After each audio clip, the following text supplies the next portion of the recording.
ನಮಸ್ಕಾರ ಸ್ನೇಹಿತರೆ.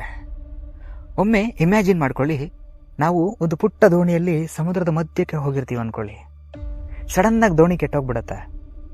ನಾವು ವಾಪಸ್ ಬರೋದಕ್ಕೂ ಆಗೋದಿಲ್ಲ, ಕುಡಿಯೋದಕ್ಕೆ ನೀರಿರೋದಿಲ್ಲ, ಊಟ ಇರೋದಿಲ್ಲ, ಜೇಬಲ್ ಫೋನ್ ಇರುತ್ತೆ, ನೆಟ್ವರ್ಕ್ ಇರೋದಿಲ್ಲ, ನಮ್ಮ ಸಹಾಯಕ್ಕೆ ಯಾರೂ ಬರೋದಿಲ್ಲ. ಯಾಕಂದರೆ ನಾವು ಸಾವಿರಾರು ಕಿಲೋಮೀಟರ್ ಸಮುದ್ರದ ಮಧ್ಯ ಭಾಗಕ್ಕೆ ಹೋಗ್ಬಿಟ್ಟಿರ್ತೀವಿ. ನಾವು ಬದುಕಿ ಬರ್ತೀವಿ ಅನ್ನೋದೇ ಗ್ಯಾರಂಟಿ ಇರೋದಿಲ್ಲ. ಇದೇ ರೀತಿ ನಮ್ಮ ಮಂಗಳೂರಿನ ಮೂಲದ 3 ಜನ ಸ್ನೇಹಿತರು ಸಮುದ್ರ ಮಧ್ಯಭಾಗದಲ್ಲಿ ಸ್ಟ್ರಕ್ ಆಗಿಬಿಡ್ತಾರೆ. ನೀರಿರೋದಿಲ್ಲ, ಊಟ ಇರೋದಿಲ್ಲ. ಇವರು ಪ್ರತಿ ಕ್ಷಣನೂ ಕೂಡ ಸಾವು ಬದುಕಿನ ಮಧ್ಯೆನೇ ಹೋರಾಟ ಮಾಡ್ತಾರೆ. ಸತತ 120 ಗಂಟೆಗಳ ಕಾಲ ಒದ್ದಾಡ್ತಾರೆ ಬದುಕಿ ಬರೋದಕ್ಕೆ. ಅದಾದಮೇಲೆ ಇವ್ರು ಹೇಗೆ ಬದುಕು ಬಂದರು, ಪ್ರತಿಯೊಂದನ್ನು ಕೂಡ ಈ ವಿಡಿಯೋದಲ್ಲಿ ನೋಡೋಣ. ವಿಡಿಯೋ ತುಂಬ ಇಂಟ್ರೆಸ್ಟಿಂಗ್ ಆಗಿರುತ್ತೆ, ದಯವಿಟ್ಟು ಕೊನೆವರೆಗೂ ನೋಡಿ. ಇದು ಕೇವಲ ಕಲ್ಪನೆಯಲ್ಲ, 120 ಗಂಟೆಗಳ ಕಾಲ ನರಕಯಾತನೆ ನೋಡಿದ ಮಂಗಳೂರಿನ 3 ಜನ ಯುವಕರ ಕತೆ. ಜುಲೈ 23, 2011ರಲ್ಲಿ ಮಂಗಳೂರಿಗೆ ಸೇರಿದಂಥ ಮನೋಹರ್, ಫ್ರಾನ್ಸಿಸ್ ಮತ್ತು ವಿನ್ಸಿ ಎಂಬ 3 ಜನ ಸ್ನೇಹಿತರು ಜೈ ಪಾಂಡುರಂಗ ಅಂತಕ್ಕಂಥ ಒಂದು ಪುಟ್ಟ ದೋಣಿನ ತಗೊಂಡು ಸಮುದ್ರಕ್ಕೆ ಮೀನು ಹಿಡಿಯೋದಕ್ಕೆ ಅಂತ ಇಳಿತಾರೆ. ಇವರಿಗೆ ಸಂಜೆವರೆಗೂ ಎಲ್ಲಾನು ಸರಿ ಹೋಗಿರುತ್ತೆ. ಆದರೆ ಸರಿಸುಮಾರು 4 ಗಂಟೆಗೆ ದೋಣಿಯ ಇಂಜಿನ್ ಕೆಟ್ಟೋಗ್ಬಿಡುತ್ತೆ. ಅದೇ ಸಮಯಕ್ಕೆ ಈ ಸಮುದ್ರ ಕೂಡ ತನ್ನ ಆಟನ ಸ್ಟಾರ್ಟ್ ಮಾಡಿಬಿಡುತ್ತೆ. ಅಂದರೆ ಆ ಅಲೆಗಳ ರಭಸ ತುಂಬ ಹೆಚ್ಚಾಗ್ಬಿಡುತ್ತೆ.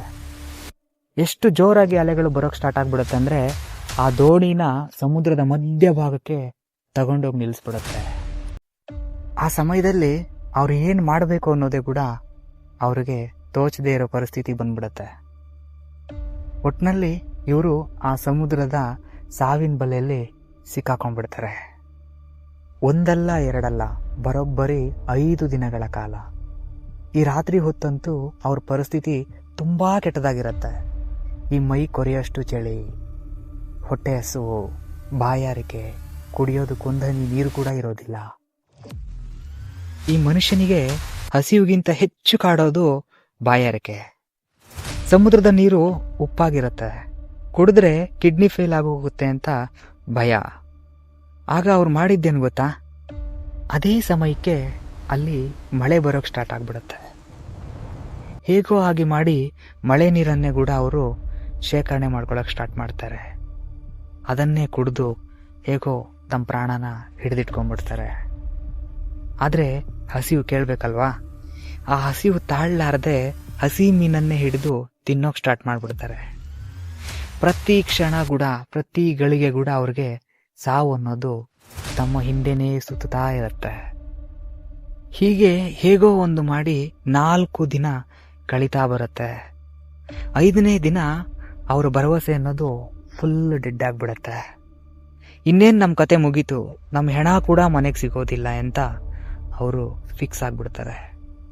ಅದೇ ಸಮಯಕ್ಕೆ ತುಂಬ ದೂರದಲ್ಲೆಲ್ಲೋ ಒಂದು ಜಾಗದಲ್ಲಿ ಒಂದು ಸಣ್ಣ ಚುಕ್ಕೆ ಥರ ಕಾಣಿಸ್ತಾ ಇರುತ್ತೆ.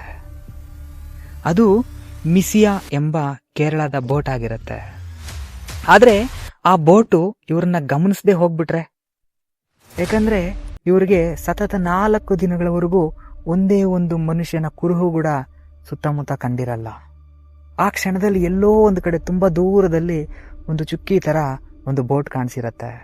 ಒಂದು ವೇಳೆ ಅವರು ನಮ್ಮನ್ನು ನೋಡದೆ ಹೋಗ್ಬಿಟ್ರೆ ಏನು ಮಾಡೋದು? ಮತ್ತೆ ನಮಗೆ ದೇವರು ಕೊಟ್ಟಂಥ ಅವಕಾಶ ಮಿಸ್ ಮಾಡ್ಕೊಂಡ್ಬಿಡ್ತೀವಿ, ನಾವು ಬದುಕೋದೇ ಇಲ್ಲ ಅಂತ ಒಂದು ಸಣ್ಣ ಅವಕಾಶ ಕೊಟ್ಟಂಥ ಆ ದೇವರಿಗೆ ಥ್ಯಾಂಕ್ಸ್ ಹೇಳ್ತಾ ಅವ್ರನ್ನ ಹೇಗಾದರೂ ಮಾಡಿ ಇವ್ರ ಕಡೆ ಕರೆಸ್ಕೋಬೇಕು ಅಥವಾ ಇವರು ಕೂಗಿ ಅವ್ರನ್ನ ಕರಿಬೇಕು ಅನ್ನೋ ಪ್ರಯತ್ನನ ಸ್ಟಾರ್ಟ್ ಮಾಡ್ತಾರೆ. ಆ ಬೋಟಲ್ಲಿರೋರು ನಮ್ಮನ್ನು ನೋಡಲಿ, ನಮ್ಮನ್ನ ರಕ್ಷಿಸಲಿ ಅಂತ ಇವರು ತುಂಬ ಅರಚಾಡ್ತಾರೆ, ಕೂಗಾಡ್ತಾರೆ. ಆದರೆ ಆ ಬೋಟಲ್ಲಿರೋರಿಗೆ ಕೇಳಿಸೋದೇ ಇಲ್ಲ. ಆಗೇನು ಮಾಡ್ತಾರೆ ಗೊತ್ತಾ, ಇದರಲ್ಲೇ ಒಬ್ಬ ತಮ್ಮ ಬಟ್ಟೆನ ಬೆಚ್ಚಿ ಅದಕ್ಕೆ ಬೆಂಕಿ ಇಟ್ಟು ಒಂದು ಕೋಲಿನ ಸಹಾಯದಿಂದ ಮೇಲಕ್ಕೆ ಎತ್ತಿ ಹಿಡಿದು ಹೊಗೆನ ಬರ್ಸೋಕೆ ಸ್ಟಾರ್ಟ್ ಮಾಡ್ತಾನೆ. ಅವ್ರ ಅದೃಷ್ಟನೇ ಏನೋ ಗೊತ್ತಿಲ್ಲ, ಆ ದೂರದಲ್ಲಿರ್ತಕ್ಕಂಥ ಮಿಸಿಯಾ ಅನ್ನೋ ಬೋಟ್ ಅವ್ರಿಗೆ ಆ ಬೆಂಕಿ ಅನ್ನೋದು ಕಾಣುತ್ತೆ. ಆ ಹೊಗೆ ಆಡ್ತಾ ಇರೋ ದೃಶ್ಯ ಇವರು ಕಾಣಿಸಿದ ತಕ್ಷಣ ಯಾರೋ ಅಪಾಯದಲ್ಲಿರ್ಬೋದು, ಸಹಾಯ ಮಾಡೋಣ ಅಂತ ಆ ಬೋಟ್ ಈ ಬೋಟ್ ಕಡೆಗೆ ಬರೋಕ್ಕೆ ಸ್ಟಾರ್ಟ್ ಆಗುತ್ತೆ. ಅಂತಿಮವಾಗಿ 5 ದಿನಗಳ ನಂತರ ಅವರನ್ನು ರಕ್ಷಿಸಲಾಗುತ್ತೆ. ಅವ್ರ ದೇಹದಲ್ಲಿ ಒಂದು ಚೂರು ಶಕ್ತಿ ಇರೋದಿಲ್ಲ, ಆದರೆ ಅವ್ರ ಕಣ್ತುಂಬ ನೀರು ತುಂಬಿಕೊಂಡಿರುತ್ತೆ. ಅವರನ್ನು ಈ ಮಂಗಳೂರಿನ ಹಾರ್ಬರ್ಗೆ ಕರ್ಕೊಂಡು ಬಂದಾಗ ಅಲ್ಲಿ ಇವರು ಸತ್ತೇ ಹೋಗಿದ್ದಾರೆ, ತೀರೋಗಿದ್ದಾರೆ ಅಂತ ಅಂದ್ಕೊಂಡ ಜನ ಜೊತೆಗೆ ಅವರ ಸಂಬಂಧಿಕರು ಎಲ್ಲರೂ ನಿಬ್ಬೆರಗಾಗ್ಬಿಡ್ತಾರೆ. ಹೇಗೋ ದೇವರಿದ್ದಾನೆ, ಸತ್ತಿಲ್ಲ, ಮತ್ತೆ ಇವರು ಬದುಕಿ ಬಂದಿದ್ದಾರೆ ಅಂತ ತುಂಬ ಖುಷಿಯಿಂದ ಅವ್ರನ್ನ ರಿಸೀವ್ ಮಾಡ್ಕೊಳ್ತಾರೆ. ಸ್ನೇಹಿತರೆ, ಪ್ರಕೃತಿ ಮುಂದೆ ಮನುಷ್ಯ ಎಷ್ಟು ಸಣ್ಣ ಜೀವಿ ಅಲ್ವಾ? ಆದರೆ ಮನೋಬಲ ಇದ್ದರೆ ಸಾವನ್ನು ಕೂಡ ಗೆಲ್ಬೋದು ಅನ್ನೋದಕ್ಕೆ ಈ ಮಂಗಳೂರಿನ ಮೀನುಗಾರರೇ ಸಾಕ್ಷಿ ಅಂತ ಹೇಳ್ಬೋದು. ಇವರ ಧೈರ್ಯಕ್ಕೆ ಒಂದು ಲೈಕ್ ಮಾಡಿ. ಇದೇ ರೀತಿ ರೋಚಕವಾದ ರಿಯಲ್ ಸ್ಟೋರಿಗಳಿಗಾಗಿ ನಮ್ಮ ಚಾನಲ್ನ ಸಬ್ಸ್ಕ್ರೈಬ್ ಮಾಡಿ. ಸಿಗೋಣ ಮುಂದಿನ ವಿಡಿಯೋದಲ್ಲಿ.